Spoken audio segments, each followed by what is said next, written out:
Então, qual é a questão, né? Porque essa semana que passou agora foi uma semana em que houve um grande debate aí nas redes sociais, no YouTube, com relação à mulher ministrar. A mulher pode ministrar? A mulher pode falar? A mulher não pode falar? Ela tem que dar um cala-boca nela e não pode falar nada? Bom, eu tenho uma visão, não é uma visão particular, tá? Não é uma visão particular minha, é uma visão que é acompanhada de muitos outros homens, inclusive até da Reforma, tá? Mas antes de falar sobre isto, não posso deixar, né, de ler o texto de 1 Coríntios capítulo 14, tá? Inclusive, essa parte já vai estar sendo gravada e eu vou disponibilizar lá no canal, tá bom?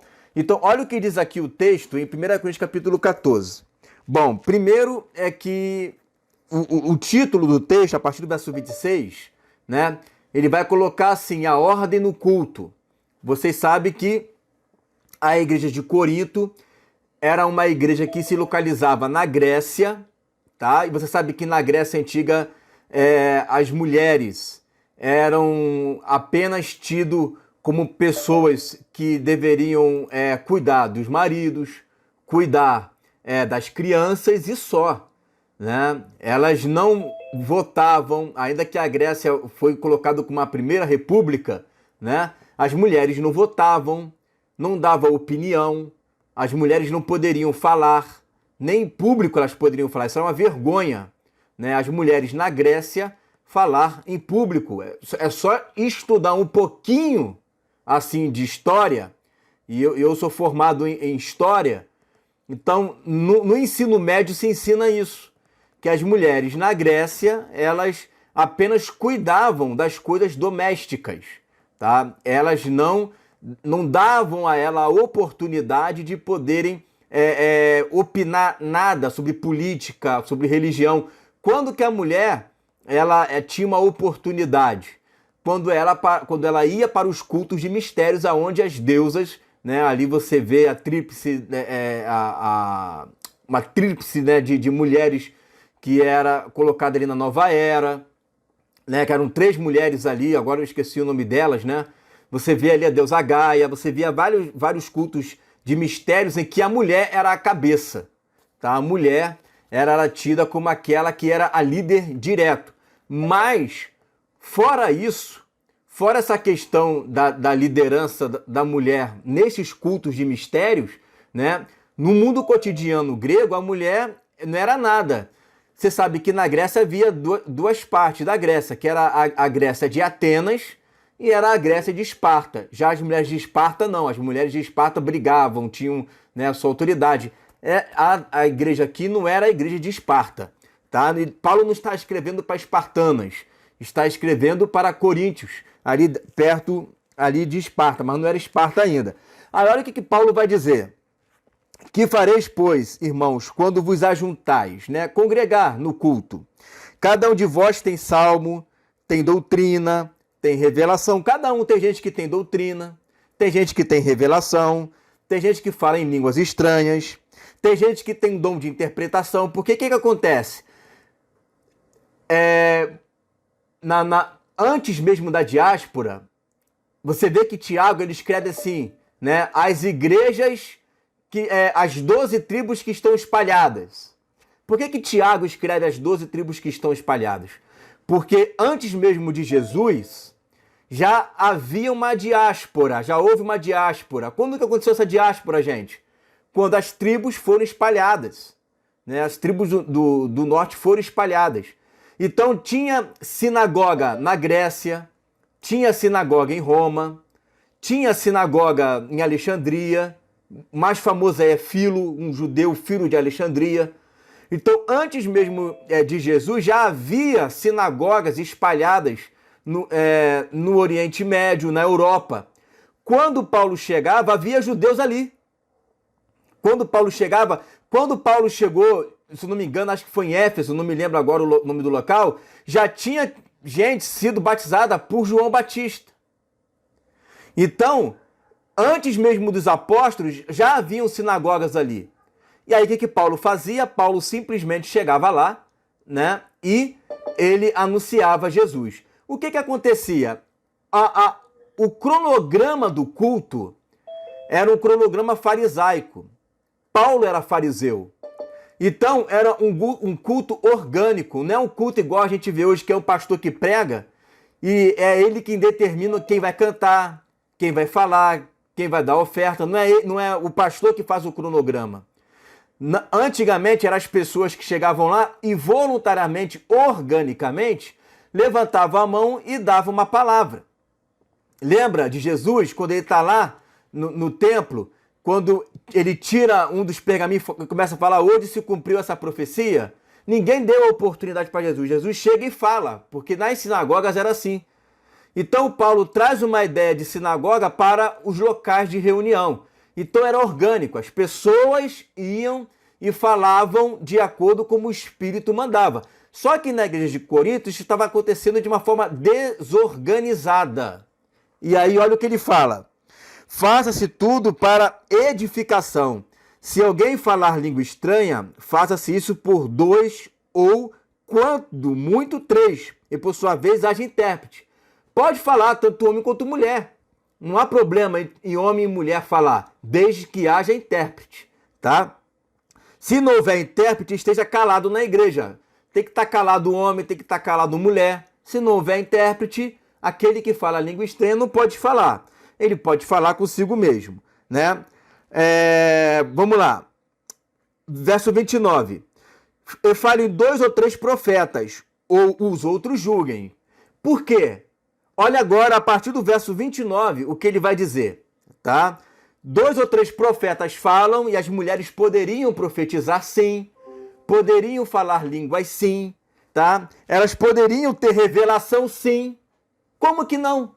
Mulher não pode ter revelação? Né? Claro que pode. Ué, não pode ter sonho, não pode ter visão? Né? Então as mulheres podem. Só que nos cultos, quem julgava era o ancião. Nos cultos, quem falava, quem tinha a palavra final eram os presbíteros, né? Eram os bispos, os homens. Eram os homens que julgavam. Eram os homens, igual nas sinagogas. Os homens falavam, as pessoas falavam, e quem dava a palavra final era o ancião. Era um ancião que chegava junto com os outros ali, ó. O que ele falou ali está testificando no meu coração. Aí ele fala, ó, porque todos podereis profetizar, uns depois dos outros, para que todos aprendam, olha aí, todos aprendam e todos sejam consolados. Eu aprendo com aquele que profetiza, certo? O que profetiza me ensina, certo? E os espíritos dos profetas estão sujeitos aos profetas, porque Deus não é Deus de confusão. Estava todo mundo ali falando abertamente, sem nenhum tipo de ordem, senão de paz, como em todas as igrejas dos santos. Aí ele vai dizer, ó, as mulheres estejam caladas nas igrejas, porque não lhes é permitido falar, mas estejam sujeitas, como também ordena a lei. Muito bem. Qual é o contexto? Gente, se a mulher profetizar, ela estará sendo submissa? Claro que não. Se ela profetizar, ela estará sendo submissa? Se ela falar em língua estranha, ela estará sendo submissa? Se ela, por um acaso, ela ter o dom de interpretação, ela estará sendo submissa? Se ela tiver o dom de revelação, ela estará sendo submissa, porque Deus já usou mulher para me revelar muita coisa da minha vida. E que bateu certinho. Ela estará sendo submissa? Não. Quando que ela estará sendo submissa? Se ela falar como autoridade de um ancião para julgar as profecias. Então, se ela falar na qualidade de líder da igreja, aí ela estará sendo submissa. Porque não é assim que manda a lei. Que lei? A lei que está lá em Gênesis. O que a lei determina lá em Gênesis? Que o desejo da mulher será para o marido. Qual era o desejo da mulher? Que ela é que dava a palavra final quando ela chegou para o Adão e disse, olha Adão, né? A gente pode comer sim. A gente pode comer da árvore do conhecimento do bem e do mal. Pode. Ela deu a palavra final. E não é a mulher que dá a palavra final, é o homem que dá a palavra final. Não é a mulher, é o homem. É por isso que ele fala: e se querem aprender alguma coisa, interroguem em casa os seus próprios maridos. Ah, você está querendo questionar? Você está querendo questionar a profecia? Pergunte ao marido. Você está querendo questionar o que foi falado lá? Pergunte ao seu esposo em casa. Porque é indecente que as mulheres falem na igreja. Aí entra um contexto bíblico e entra um contexto cultural. Aí o versículo 36 vai confirmar o que eu acabei de falar, do que manda a lei do Éden, ó. Porventura saiu dentre vós a palavra de Deus? Deus não deu a palavra para Eva, Deus deu a palavra para Adão. Ou veio ela somente para vós? Se alguém cuida ser profeta ou espiritual, reconheça que as coisas que vos escrevo são mandamentos do Senhor. Isso é mandamento. Mulher, ela pode profetizar. Mulher, ela pode... Gente, você quando está louvando, você não está profetizando? Você quando ministra o louvor, você não profetiza? Né? Então, quando você pode profetizar...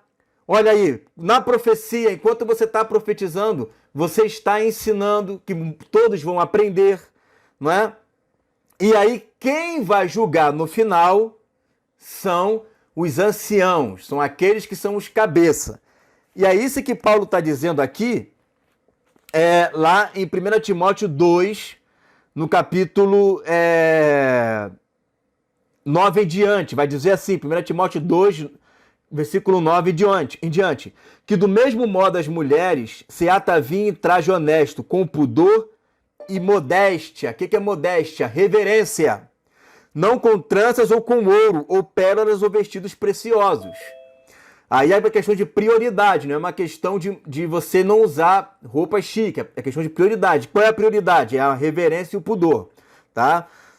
Como convém às mulheres que fazem profissão de servir a Deus com boas obras. A mulher aprenda em silêncio com toda a sujeição. Está correto, porque a palavra não veio para ela, veio para o homem. Então, ela pode ensinar? Pode. Quem ensinava para Apolo? Não foi Priscila? Priscila ensinou para Apolo. Claro que ela ensinou daquilo que ela aprendeu, mas ela ensinou, né? Ela ensinou ali perfeitissimamente. Tanto é que Áquila nem aparece como primeiro nome, aparece Priscila. É Priscila e Áquila, porque Áquila tinha uma maior desenvoltura para ensinar. Agora você imagina se uma mulher que tem uma ótima aptidão para ensinar e casa com um camarada que não sabe falar nada. Vamos lá. Não, cara, que pode ensinar o marido, não é a mulher, né? Mas a mulher, ela é professora, ela é mestre, ela dá aula com uma perfeição, escreve livro, mas não, quem tem que ensinar é o homem, mas o marido dela não sabe falar nada, né? Então você imagina, praticamente eu querer amputar o corpo de Cristo por causa de uma compreensão errada, né? Aí vai dizer assim, ó, não permito, porém, que a mulher ensine, nem use de autoridade sobre o marido, mas que esteja em silêncio. Aí, no caso, é ensinar como qualidade de autoridade. Por exemplo, eu tenho uma esposa e ela quer dar a palavra final. Não tem como ela dar a palavra final. Quem dá a palavra final é o marido. Agora, cuidado com isso também. Por que temos que ter cuidado? Você imagina você ter uma... Isso aqui, gente, é um contexto, tá? É um contexto. Você imagina, eu sou mulher... Aí eu tenho um esposo que é pré-tribulacionista. Não, eu tenho que aprender com toda a sujeição que o pré-tribulacionismo é o correto, né? E ela é pós. Não tem como isso, tá? Então, tem que se olhar com muito cuidado isso daí, porque ainda que a mulher aprende com toda a sujeição ao marido, Paulo está num contexto onde os apóstolos estão ali, e quem é o líder deles é Timóteo. Então Timóteo não vai dar bola fora para ensinar. Timóteo não vai dar bola fora, né? Então, quando o marido não está no caminho correto, a mulher sim, ela pode dar o seu pitaco dela. Então a gente tem que ter um certo tipo de cuidado, porque senão, Paulo também fala para a gente, para Timóteo até, para a gente receber todas as pessoas que vão para nossa casa para lavar os pés dela. Então vamos começar a lavar o pé de todo mundo, né? Então tem que entrar dentro de um contexto. Não pode sair isolando o texto. Porque se o camarada é um apóstata e ela é uma mulher cheia de sabedoria, ela não vai poder persuadir o homem, como Esther persuadiu o marido, né? Então a gente tem que tomar esse cuidado para a gente não entrar num 880 e a gente vai amputar muito o corpo de Cristo, tá? As mulheres, elas em muitas das épocas, elas eram tidas como pessoas de baixa qualidade, pessoas que nem tinham alma. Você sabia que no século XVI houve um concílio para ver se a mulher tinha alma? Ó, os reformistas fazendo um concílio para ver se mulher tinha alma. Será que mulher tem alma? Né? Para você ver como é que a mulher ela era tão jogada assim para baixo, né? Muitas mulheres, elas tinham muitas das vezes que tomar a frente de obra quando os maridos eram mortos. Por quê? Porque hoje a gente vive num contexto em que mulher, ela faz faculdade, mulher estuda, mulher tem um conhecimento, tem um senso crítico, mas isso há 500, 1000, 1500 anos atrás, isso era impossível. Por quê? O nível de analfabetismo era muito grande. O nível do ensino era muito baixo. Então você tinha os homens que interpretavam as escrituras e você tinha as esposas deles que os ajudavam, mas muitas das vezes esses maridos, eles eram mortos, eram martirizados, e aí as mulheres acabavam tendo que ensinar para as pessoas porque ela era a única que sabia ler e escrever. E aí? Você entra num contexto de uma sociedade onde a esposa ali, ela tinha, né, o papel de substituir o marido, porque apenas as mulheres ricas é que tinham essas instruções de saber ler e escrever. Você vê, por exemplo, Priscila, segundo a história, Priscila era uma mulher cheia do dinheiro. Eram as mulheres que herdavam os bens dos maridos que morriam martirizados, e elas é que administravam a igreja, eram elas que faziam isso tudo até chegar uma outra pessoa para ser levantada ali. Porque Roma, eles perseguiam os líderes, porque você quebrando os líderes, você quebra a igreja. Tanto é que tinha um tal de Cirilo, né? Se eu não me engano, acho que era Cirilo o nome dele, que ele batia muito na igreja, mas nesse aspecto ele elogiava, porque ele dizia que a igreja era igreja de mulheres e crianças. Por quê? Os homens morriam em batalha, os homens morriam, davam o seu peito para morrer para as mulheres, pelas mulheres, e aí só sobrava as mulheres e as crianças. E elas tinham que dar conta de tudo isso daí, né? Como fica a questão da mulher pastora ensinando homens? É o que eu acabei de falar agora. Mulheres. Agora, pastora no sentido de ajudadora do marido, tudo bem. Porque, de uma certa forma, ela está o quê? Alimentando as mulheres ali, né? Agora, pastora no sentido de 01, líder em absoluto, aí eu já não concordo. Aí já entra lá em Isaías capítulo 3, que vai falar que, né, que mulheres estão à testa do governo e crianças estão, né, governando também, né? Aí eu já não concordo. Mulher na testa de governo, não. Porque mulher não é para estar na testa de governo. O que está aqui, ó. Porque primeiro foi formada Adão e depois Eva. Adão não foi enganado, mas a mulher, sendo enganada, caiu em transgressão, né? Então, a testa é o homem, a mulher não. Agora, mulher está ali com uma palavra que é para ensinar, né? Mas essa palavra não veio dela, veio do homem, ok. Dentro desse contexto que eu estou ensinando aqui, tá? Porque se você for ver, gente, na história, você vai ver ali, por exemplo, aquela... Qual o nome dela, gente? Deixa eu ver aqui, eu tenho aqui a colinha aqui, deixa eu botar aqui a colinha aqui. Temos aquela mulher que foi uma rainha, Joana de Albert, né? O marido dela morreu, né? E ela ficou sendo rainha, que era católica e se converteu ao protestantismo. Gente, ela era rainha. E aí? E ela era uma cristã fervorosa. fervorosa e ela ajudou muito para o crescimento do cristianismo.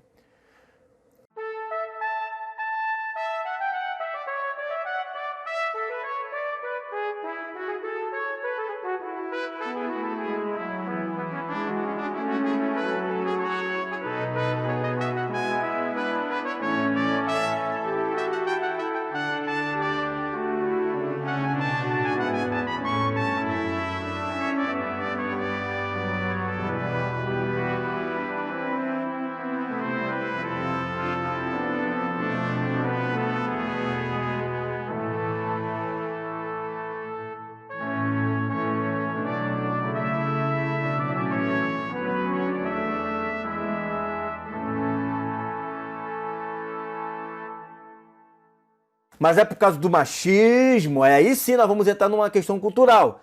O machismo mesmo, não permitia que a mulher ela tivesse esse status. Havia mulheres, até na época do iluminismo, esposas de cientistas, que elas eram inteligentíssimas. Até Voltaire falou para uma delas assim: nossa, essa mulher é muito inteligente, só lhe falta uma barba. Né? Então, você vê que as mulheres elas não eram valorizadas. Existem muitas mulheres na Reforma que ajudavam os seus maridos, nas traduções que eram especialistas em grego, em hebraico, mas eram os homens que levavam, né, o título, né? Tanto é que os homens é que você vê na Reforma, Lutero, Calvino, né? Você vai ver Zwinglio, mas eram as mulheres que estavam ali por trás ajudando. E muitos deles só alcançaram o que alcançaram por causa delas. Agora a pergunta é, não é que eu estou dizendo que tinha que estar o nome ali delas, mas por que se omite os nomes delas? É a omissão dos nomes. Né? Até na Rua Azusa você via movimentos de mulheres ali. Na época dos avivalistas, né? Havia mulheres que fizeram campanhas para que nos Estados Unidos os homens parassem de beber. Ou seja, que o governo parasse de comercializar bebida, porque os caras saíam da igreja para o bar tomar uma cachaça, tomar uma bebida. Eu falei sobre isso na primeira aula. E as mulheres começaram a fazer esses movimentos aí, para tentar avivar mulheres de oração.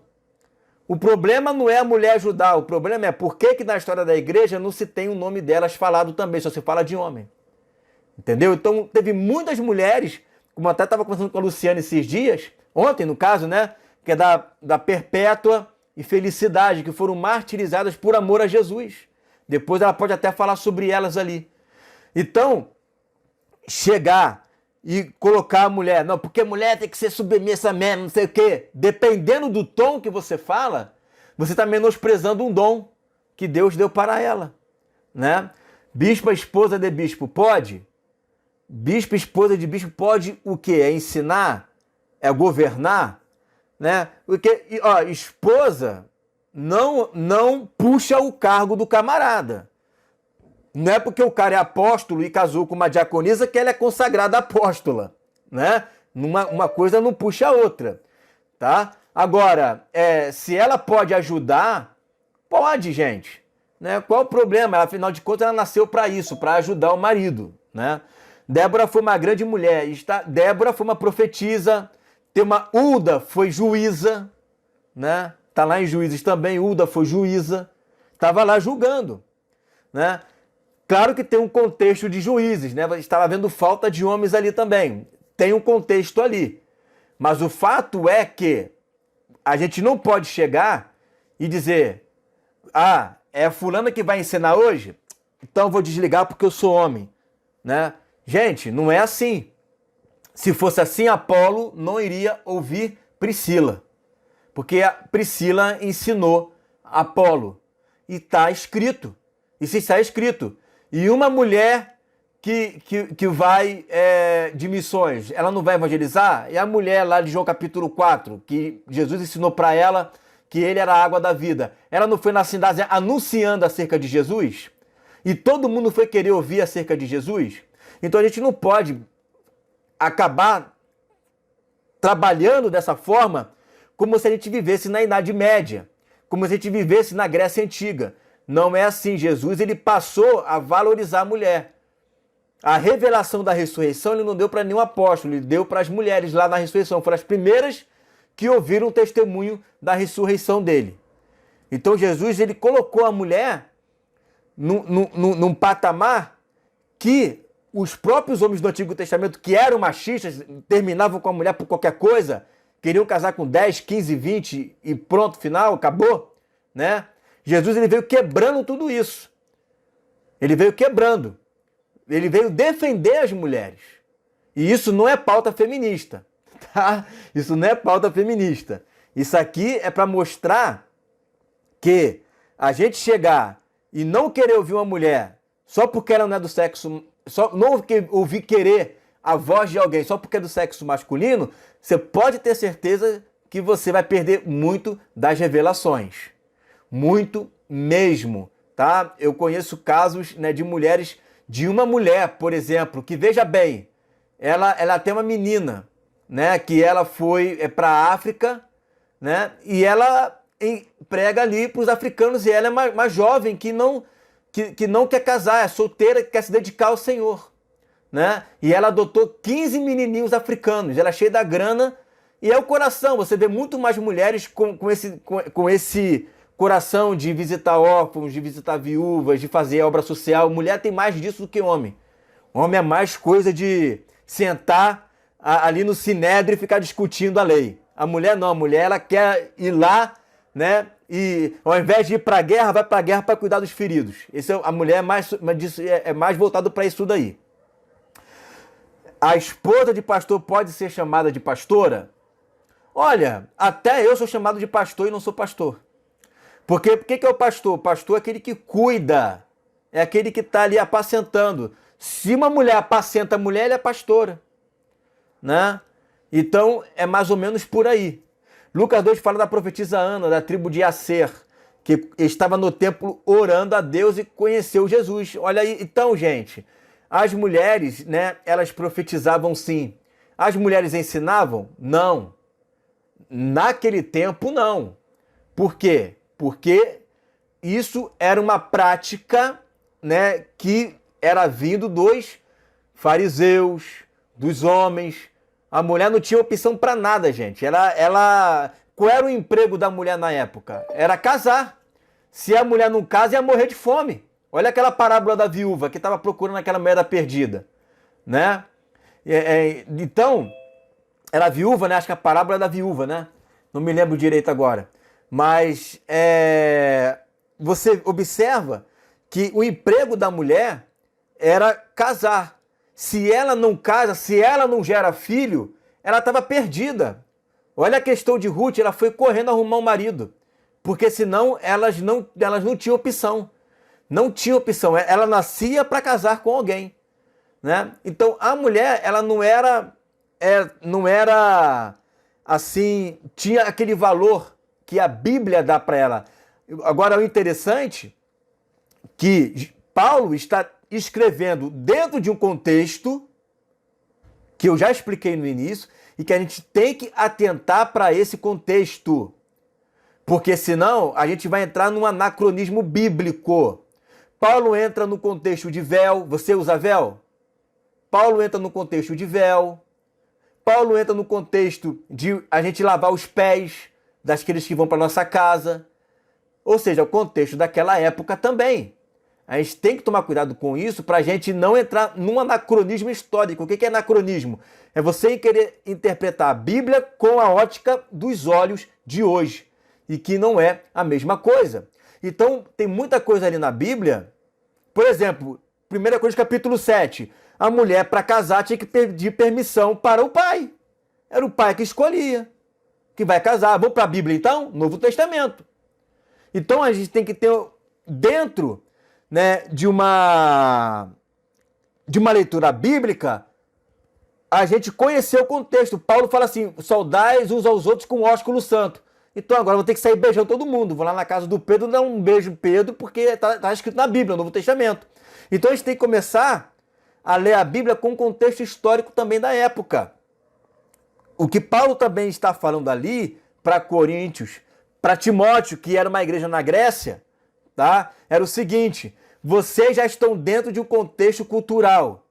Então, tente andar dentro desse contexto cultural para não causar escândalo. Não é isso que Paulo fala para Romanos capítulo 14? Um crê como de tudo, outro não crê como só legumes. Então, se a gente está dentro de uma nação, gente, que todas as mulheres andam de saia e todos os homens andam de calça comprida, o que Paulo vai escrever? Igreja do Brasil, as mulheres, como ordena a lei do Senhor para não causar escândalo, andem todos de saia. Porque se ele escreve para a mulher, vocês estão em Cristo, uso de liberdade, pode andar de calça comprida, a calça comprida vai escandalizar.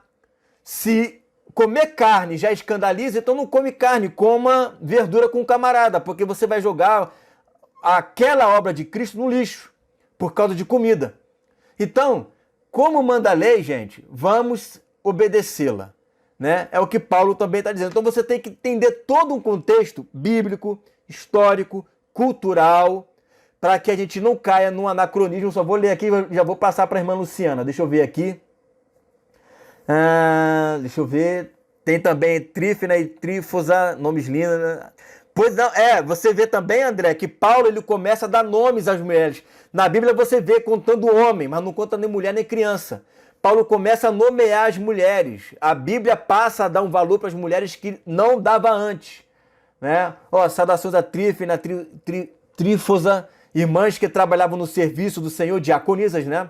A minha querida amiga Pérside, que também, Pérside, nome grego, né? Que também tem trabalhado muito para o Senhor. Atos 28 fala das 4 filhas de Filipe que profetizavam. Flávio José já chama elas de virgens, né?